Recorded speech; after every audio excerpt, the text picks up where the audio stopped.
So today we're making a similar challenge to all three of these participants, to the government, calling on ministers now to begin preparations for a people's vote, including drafting the legislation for the public to be given a final say, which the Prime Minister admits is a realistic outcome to this crisis.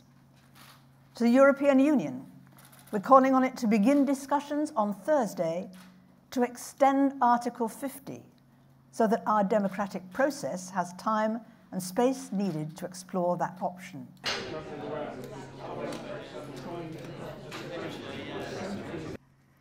The government has demonstrated its singular inability to pass a Brexit deal through Parliament. So today we are calling on the Labour Party, on Jeremy Corbyn, to take the initiative as the official opposition and to call a vote of no confidence as soon as possible. It is clear that the Prime Minister has failed to live up to the noble ambitions that she set out on the steps of Downing Street when she first took on this job.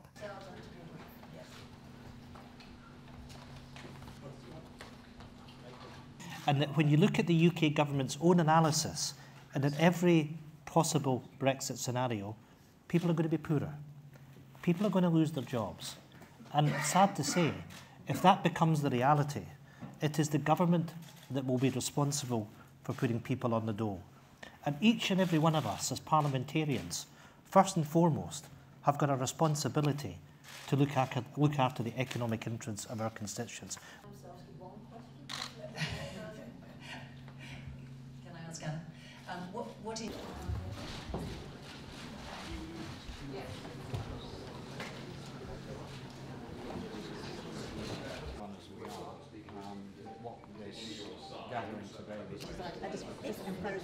People, if you're talking to the Brexiteers, This press conference was about calling for preparations, proper preparations to be made for a people's vote.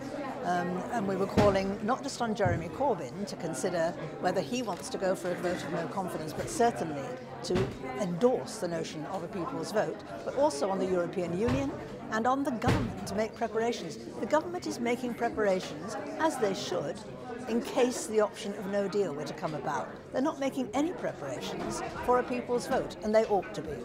Well, there is a cynical view of let's have Brexit, it'll cause economic damage, it'll hurt people. Well, the pressure has to be put on him to deliver on his party's conference motion, which was very, very clear.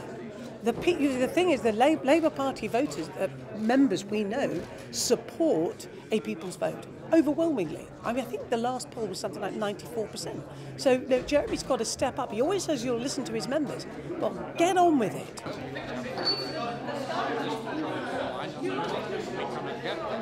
Well, I think simple shame, embarrassment that he's leading an opposition party but isn't doing what he's there to do and doing what he's promised to do.